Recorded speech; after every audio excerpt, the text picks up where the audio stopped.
की सच्चाई सच छुपने नहीं देंगे। आदाब, मैं हूं हाफिज गुलाम सरवर और आप देख रहे हैं देश की सच्चाई। संसद का शीतकालीन सत्र शुरू हो चुका है और सत्र चले और लोग फरियाद लेकर दिल्ली न पहुंचे, ऐसा तो शायद कभी हुआ होगा। हाँ, कोरोना काल के बाद इसमें कमी ज़रूर आई है, लेकिन लोग काफ़ी तादाद में आए हैं। कई संगठन धरना प्रदर्शन कर रहे हैं, अपनी अपनी मांग को लेकर यहाँ आज जमे हैं। संसद मार्ग के पास जो जंतर मंतर है, जिसको मैं बार बार बताता हूँ, कोप भवन, यहीं से लोग अपनी फरियाद पहुँचाना चाहते हैं सरकार तक। ये आप देख रहे हैं पीछे PM Modi ji and education minister Pradhan ji, please remove NC tag of 1.8 lakh teachers from all over India. तो इसको ज़रा हम भी जानेंगे, मैं भी नहीं समझ पा रहा हूँ ये एनसी टैग क्या है एनसी टैग? मैं इंजीनियर देवाशीष होता हूँ। ये जो NIOS DLED टीचर्स एसोसिएशन है उसका मैं नेशनल प्रेसिडेंट हूँ, राष्ट्रीय अध्यक्ष हूँ। तो ये जो एनसी टैग आपने बोला वो है नॉट सर्टिफाइड। मतलब जब हमारे सारे जो बैठे हैं हमारे ये लीडर्स हैं, दूसरे स्टेट्स के हैं सब, तो कोविड के कारण हमारे यहाँ से 1,500 के करीब अभी हर ज़िले से आके दिल्ली में बैठे हैं। तो जो दिल्ली में बैठे हैं हमें यहाँ पे बोला गया कि आप 20 लोग बैठ सकते हो, तो इसलिए 20 लोग बैठे हैं। लेकिन ये लोग इन सर्विस टीचर्स हैं, गवर्नमेंट और सेमी गवर्नमेंट। सेकंड क्रॉस करूंगा, ये ऑल ओवर इंडिया टीचर तो स्टेट के होते हैं, तो आप सेंट्रल के तो नहीं है ना, टीचर स्टेट के। वहीं पे जा रहा था कि स्टेट गवर्नमेंट में टीचर्स हैं और सेमी गवर्नमेंट में टीचर्स हैं और प्राइवेट स्कूल्स का टीचर्स हैं। ये जो 3 विभाग का टीचर्स हैं, इन लोगों ने जब 10 साल 20 साल पहले नौकरी किया तो इन लोगों को उनका क्वालिफिकेशन जो था सर्टिफिकेट दे के नौकरी दिया गया। नौकरी देने के बाद 2017 में उनको बोला गया कि आप एक DELED कोर्स करो, डिप्लोमा इन एलिमेंटरी कोर्स। तो तब क्या हुआ, स्टेट गवर्नमेंट जब उसको डायरेक्शन सेंट्रल गवर्नमेंट ने दिया कि सबको ट्रेनिंग करवाओ, तो स्टेट गवर्नमेंट ने फिर उसको रिटर्न कर दिया कि हमारे पास इतना इंफ्रास्ट्रक्चर नहीं है। सारे गवर्नमेंट स्टेट गवर्नमेंट्स ने सेंट्रल गवर्नमेंट को बोल दिया कि हमारे पास इतना इंफ्रास्ट्रक्चर नहीं है कि लाखों टीचर्स को हम लोग एक साल में दे दें ट्रेनिंग।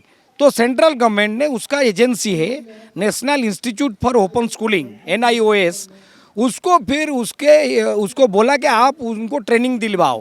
तो ये लोग टीचर्स लोग 12,50,000 के करीब देश के दूसरे सब स्टेट्स के, उन लोगों ने इसके DLED कोर्स में अपना दाखला किया। वीकेंड क्लासेस कर रहे थे, सेमिस्टर वाइज एग्ज़ाम दिया। हर सेमिस्टर 4 सेमिस्टर में ये लोग पास हुए 2019 में। फिर उनको ये सर्टिफिकेट 1,80,000 जो लोग थे उनको सर्टिफिकेट नहीं दिया गया। उनको वो पास हैं, ये लोग पास हो गए हैं, लेकिन ये तो नॉइज देगी ना, NIOS जो आपका ये हो गया national institute of open schooling, ये सर्टिफिकेट देना था। तो ये लोगों को ये सर्टिफिकेट नहीं दिया। जब ये लोग पूछे क्यों नहीं दिया गया, उनका जो ऑफिसर्स होता है, हर स्टेट में एक ऑफिस होता है, तो ये बताए कि आप लोगों का NC टैग लगाया गया है। तो ये पूछे कि क्यों लगाया गया है, what is meaning of NC tag, यही तो मैं नॉट सेटिस्फाइड, इसको थोड़ा और डिफाइन कीजिए। हाँ, और डिफाइन ये है कि आपका जब ये लोग बोले, तब NIOS का जब बोले कि आप जो पोस्ट ग्रेजुएट होने के बाद टीचरशिप कर रहे हो, या तो ग्रेजुएशन के बाद कर रहे हो, या तो +2 के बाद कर रहे हो, 3 टाइप का होते हैं।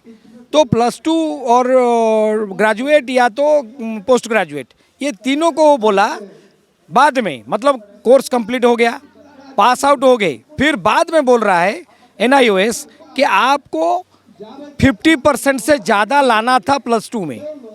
मतलब पहले नहीं पूछा। तो अब इसमें डिग्री चेक करने का क्या मतलब, जब इन सर्विस हम हैं तो अब कहाँ से डिग्री की बात? वही तो पुलिस परसेंटेज क्या है नहीं है, वो तो जो है वो है, हम तो नौकरी में सर्विस में है। यस, जो ये तो सब समझ पाएंगे, लेकिन जो पॉलिसी मेकर्स हैं वो लोग इसको मतलब बाद में जोड़ दिया कि आपको फिर +2 करना है, +2 को इम्प्रूवमेंट 50% से ज़्यादा लाना है। लाना है, तो ये ग्रेजुएट करना है। ये जो चीज़ है, ये मतलब इसके कारण वो NC टैग लगाया, ये गलत था। तो ये लोगों जो टीचर्स, इन सर्विस टीचर्स, ये फिर गए NIOS के ऑफिस के डायरेक्टर को पूछे, वो बोला कि हमारे हाथ में कुछ नहीं है, हम चाहते हैं आपको मिल जाए। सर दिल्ली से ऑर्डर नहीं है। NCT दूसरा एक संस्था का नाम लिया, NCT का। तो NCT जब ये लोग NCT के पास गए तो वो बोला कि हमारा हाथ में नहीं, मिनिस्ट्री के पास है, एजुकेशन मिनिस्ट्री। तो एजुकेशन मिनिस्ट्री के पास जब जाते हैं तो वो बोलता है कि ये RTE के कारण कर रहे हैं, राइट टू एजुकेशन। तो राइट टू एजुकेशन में ये कोई प्रावधान नहीं है, आप भी देख सकते हैं, हम भी देख लिए, सब देख लिए। राइट टू एजुकेशन 2009 में जो पास किया गया है बिल संसद में, उसमें कोई प्रावधान एक एजुकेशन के हिसाब से कोई टीचर का कोई डिग्री के लिए कुछ नहीं है RTE में। और RTE में ये हवाला देके अपना जो गलती है उसको, राइट टू एजुकेशन का मतलब हम लोग ये समझते हैं कि शिक्षा का एक अधिकार मिलना चाहिए, सामान्य व्यक्ति को भी यह अधिकार प्राप्त होना चाहिए कि वो पढ़े। राइट टू एजुकेशन का ये मतलब कैसे होगा कि जो ऑलरेडी टीचर्स हैं, शिक्षक हैं, गुरु हैं, उनको कहा जाए बैक टू पवेलियन, वापस स्कूल जाइए, फिर लेकर आइए आप विद्यार्थी बनकर। ये तो ये आपको समझ में आ गया? हाँ, हम तो समझ में आया, इसलिए इधर बैठे हैं कि हमारा तो लाइवलीहुड खत्म हो गया।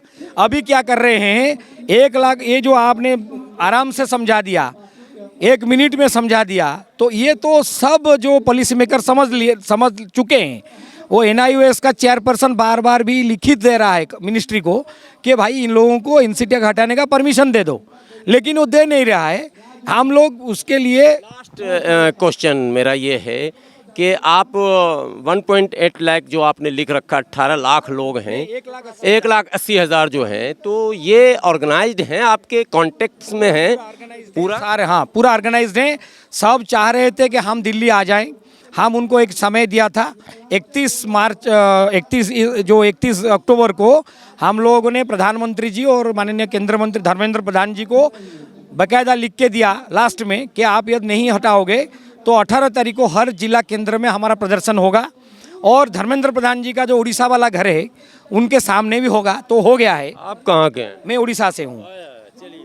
तो धर्मेंद्र प्रधान जी भी मुझे पर्सनली जानते हैं और मैं उनका क्षेत्र से हूँ, लोकसभा क्षेत्र से। आपको पर्सनली जानते हैं, कहीं बुला के बोल देंगे कि तुम्हारा टैग NC टैग हटा देता हूँ? तो NC टैग ही नहीं है, मैं शिक्षक नहीं हूँ, मैं वकील हूँ। वो लोग मुझे आप लड़ाई लड़ रहे हैं? सोशल एक्टिविस्ट हूँ। हाँ जी, तो ये सोशल एक्टिविस्ट हूँ और जंतर मंतर में बहुत मुद्दे पे, किसान, भूमिहार और इंडस्ट्रियल प्रॉब्लम्स के मैं 20 साल से लड़ रहा हूँ और सक्सेसफुली जो लोग रहते हैं तो सक्सेसफुली करते हैं। तो अभी हमारा 18 तारीख को प्रदर्शन हो गया है और वहाँ पे भी बताया गया था कि यदि इसके बीच में आप हटाए नहीं तो 29 तारीख से हम जंतर मंतर में बैठेंगे। तो आज जंतर मंतर आप वकील भी हैं, कहीं इस मामले को कोर्ट तक भी ले जाएंगे क्या? नहीं, कोर्ट, देखिए, कोर्ट का ये मामला होता तो ले चुके होते। ये एक्चुअली पॉलिसी डिसीजन गलत है, उसमें कोई मतलब मुद्दा ही कोर्ट में क्या जाता है, जिसमें आइन बना है और आइन के खिलाफ गया है सरकार। तो अभी क्या है, आइन तो कुछ नहीं है, इसमें कोई लॉ का मापदंड है वो मानते नहीं। लॉ इसमें लीगल डिस्प्यूट नहीं है, नहीं है, लीगल, टोटली पॉलिटिकल। हाँ, ये पूरा अपना एक, जैसे कि बोलते हैं ना, कोई किसी का गलत हो गया, कोई पॉलिसी मेकर्स ने गलती कर दिया कोई चिट्ठी में और उसको ढांक रहे हैं। अभी कुछ नहीं है, RTE में वो नहीं है, NCT का कोई मामला नहीं है, NIOS तो लिख रहा है कि भाई दे दो इन लोगों को। तो इनको जल्दी देना चाहिए, क्योंकि क्या है, अभी बिहार सरकार ने इसी हवाले देके पिछले महीने अक्टूबर 17 में एक नोटिस जारी कर दिया कि सब टीचर्स को हटा दो, जो लोग DLED नहीं है, मतलब जो लोग NC टैग में हैं उनको हटाओ। और झारखंड वाले तो बंद कर दिए थे, 2 साल का सैलरी बंद कर दिया था। तो ये चल रहा है अभी नोटिस इशू, बड़ा प्रॉब्लम, बहुत प्रॉब्लम। तो लाइवलीहुड अभी आप देखेंगे यहाँ पे खरे जी बैठे हैं, ये तो रिटायर्ड होने वाले हैं मध्य प्रदेश के बेचारे। हाँ। आपका भी नाम, आप फिर से जाइए स्कूल, जाइएगा अभी स्कूल में, 12th करना है ना आपको? नहीं कर चुके हैं सर, तो हम लोग सरकार मान ही नहीं रही, करे फिर जाइए। नहीं तो ये तो उनका गलत है ना, उनकी गलती है। तो हम लोग ऐसे करके कि मेरी उम्र तो देखो, कई बार देखते चुके, करा चुका हूँ, कई बार मैसेज दे चुके हैं, लेकिन कोई रिस्पॉन्स नहीं मिलता, कोई रिस्पॉन्स नहीं। जी सर। नवीन जी हमारे हैं, इसको हटा दीजिए नवीन। हाँ, ये देखेगा इसको कि आप जिनकी उम्र, जरा सा कैमरामैन जरा सा सावधान हो जाए, इधर देखें, कि 50 साल 55 साल की उम्र है, रिटायर होने वाले हैं और इन्हें बताया जाता कि आप फिर से 12th करें, 50+ मार्क्स लेकर आएँ और मार्क्स के बाद फिर जो है, मतलब लगता है आपको कि हंसने वाली बात तो नहीं है? ये मानवाधिकारों का उल्लंघन है सर, सरासर। हम लोग ग्रेजुएट पोस्ट ग्रेजुएट्स हैं, हमको 25-25 साल 30-30 साल हो गया +2 किए हुए। पहले वाला जो सिलेबस था अब चेंज हो गया सारा। उसके बाद हमें विवश किया जा रहा है कि आप जो है ना +2 दोबारा से 50% बुक नहीं मिल रहे हैं सर। मैंने जो 10वीं में किताब पढ़ी थी वो ढूंढ रहा हूँ, पूरी धरती पर मिल नहीं पाया, 3 साल से मैं ढूंढ रहा हूँ। तो अब उन्होंने दोबारा से हमें जो है ना विवश किया। तो ये एक अमानवीय जो है ना जी, अमानवीय कंडीशन लगा दी गई है। मानवाधिकारों का खुला उल्लंघन है ये, अमानवीय कंडीशन लगाई गई है, जिससे हम लोगों का जो है सर्वाइवल बड़ा मुश्किल हो गया है। और आरटी एक्ट में 31 मार्च 2019 के बाद हम लोग जो है, अगर हमारे पास ये सर्टिफिकेट नहीं है तो हम लोगों का काम इलीगल हो गया है। गवर्नमेंट के नियम के अनुसार हमारा काम इलीगल है, अब हम लीगल नहीं रहे। ये इसमें तो सर्विस के जो सारे फंड हैं, जो रिटायरमेंट में बेनिफिट्स मिलते हैं, वो सब भी लटक जाएगा। झारखंड के हजारों पारा शिक्षकों को सैलरी नहीं मिल रही है। पीएफ हुआ, ये जो फैसिलिटीज है, नो, कोई पीएफ नहीं है इसमें, कुछ नहीं। कुछ नहीं है। सिर्फ रिटायर होकर सीधे सीधे जाइएगा। 5,000 रुपये महीने मिलते हैं, सिर्फ 5,000 रुपये महीने, और काम पूरा भारत बदल रहा है, क्या हो रहा भाई? नहीं, भारत नहीं बदल रहा है, वो तो जो बदला है वो अलग है। वो 2 प्रधान फिर भी नहीं समाधान। 2 प्रधान इसलिए मैं कर रहा हूँ, एक तो प्रधानमंत्री हमारे प्रधानमंत्री हैं, शिक्षा मंत्री भी प्रधान है धर्मेंद्र प्रधान जी। तो 2 प्रधान के रहते हुए भी अगर समाधान नहीं है तो ये चिंता का विषय है। और जंतर मंतर पर आप सुनेंगे अनेकों कहानियां मिलेंगी, लेकिन विचित्र विचित्र मिलेंगी। जरा सा आप देखें, इनको सुने। से मैंने शिक्षक है साहब, गुरुजी के जो पाँव छूते थे, आशीर्वाद लेते थे, गुरु दक्षिणा देते थे, वही है ये सब। लेकिन अब इनको तो सरकार ऐसे नचा रही है, ड्यूटी कहाँ कहाँ इनको दिया जाता है ये आपको पता होना चाहिए। स्कूल में कम और सरकार के दूसरे कामों को अंजाम देने में ज़्यादा। ये भी चला, सब पता, अब दुनिया को पता चल चुका। इलेक्शन में और आधार कार्ड में जहां मन में आया वहां डाल दिया। शिक्षक ही एक ऐसा विभाग है जिसको जितना दौड़ाया जाए कम है, लेकिन फिर भी दौड़ते हैं, तैयार रहते हैं। अब दौड़ने के बाद भी संकट अगर हो तो सवाल तो वाजिब है। और इस तरह के अपडेट के साथ मैं हमेशा आपके साथ आता हूं। आपसे भी विनती करता हूं कि बने रहा करें देश की सच्चाई के साथ। आपको इसी तरह के अपडेट मैं आप तक पहुंचाऊंगा।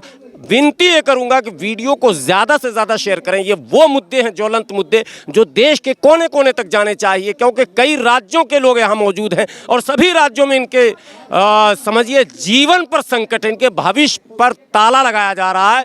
जिन लोगों ने 20 से 25 साल नौकरियाँ की हैं, उनको अगर ये कहा जाए कि पहले लौटो वहाँ और फिर लेकर सर्टिफिकेट आओ, साहब बड़ा मसला है। कुछ कह रहे हैं? कुछ कहना है मेरे को।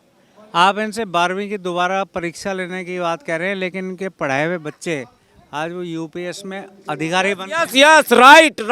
इनके पढ़ाए हुए बच्चे तो अब आईएएस आईपीएस बने हुए घूम रहे हैं, इनके पांव छू रहे हैं। इन्हें कहा जा रहा 12th करने। मैं इतनी सी ही बात आप तक रखता हूं कि आप निर्णय करें कि क्या ये अब संभव है। ऐसा हो भी सकता है। कौन लोग हैं जो इस तरह की पॉलिसी बनाते हैं और थोप देते हैं। बस इसी तरह के अपडेट के साथ फिर हाजिर हूँगा अपने सहयोगी शब्बीर अहमद के साथ। मैं हाफिज़ गुलाम सरवर, देश की सच्चाई, दिल्ली, जंतर मंतर।